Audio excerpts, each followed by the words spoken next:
Hey guys, welcome back to another episode of the 164 show. My name is Peter and I'm the host of this channel. We do everything to do with 164 ratio diecast cars, not necessarily reviewing new ones, but going through some classics and opening up some really cool pieces and talking with the people in the industry. If you're a fan of those kind of stuff and you're a fan of diecast, please do subscribe and comment below as well what you would like to see in this channel.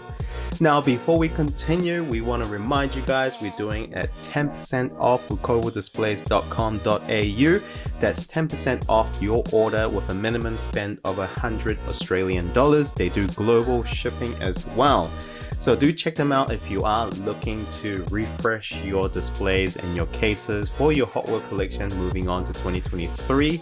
Make sure you use the code DA164SHOW, all in one word, on your checkout. Okay, let's get into today's video.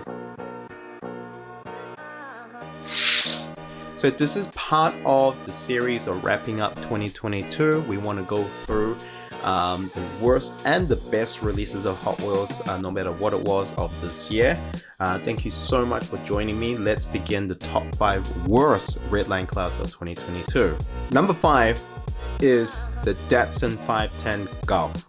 Now, a little bit controversial because I know there's a lot of fans for this Datsun 510 and also the Golf liveries. Now, the reason why I've chosen this is because how disappointing it was that Mattel released this specific car, which had huge hype and a big fan base for, and they never numbered it.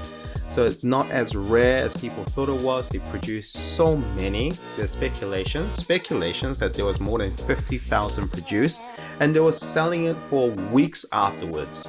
Moving on to number 4 is the BMW M3 2006 in blue.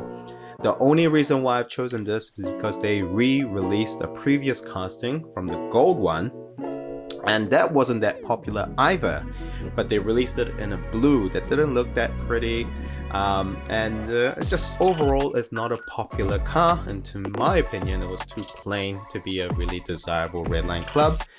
Now, moving on to number 3 is the custom Corvette, and this was released early this year. It's the black variant of the custom Corvette, and it was just plain ugly.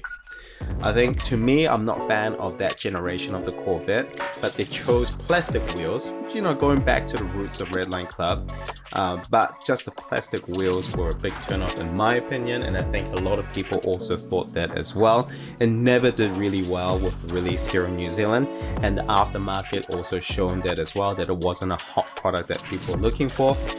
Okay, moving on to number 2 of the worst Redline Club release of 2022 is the Dodge Power Wagon.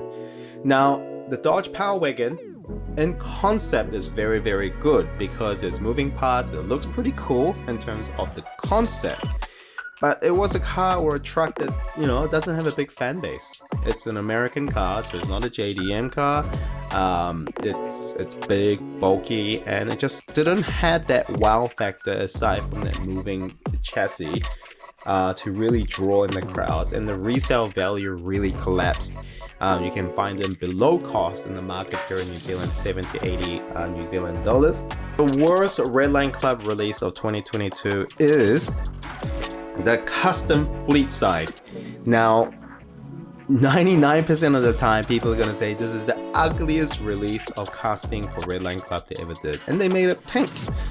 Nothing against pink, but just how ugly this car was, and they kind of put it into this color combination, really didn't do it justice. And very little people I know globally purchased this car, and it was for sale for a long time, and in the aftermarket I can't find it anymore. Maybe it hasn't landed here in New Zealand yet. It's not going to be a strong reseller, in my opinion. The ugliest or the worst release of Redline Club for 2022. Okay, so remember guys, this is an ongoing series of the best and the worst release of Hot Wheels of 2022. We got plenty of more videos to come.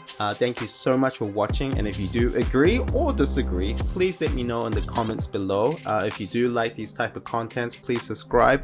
We try to do once a week video release pieces, sometimes twice.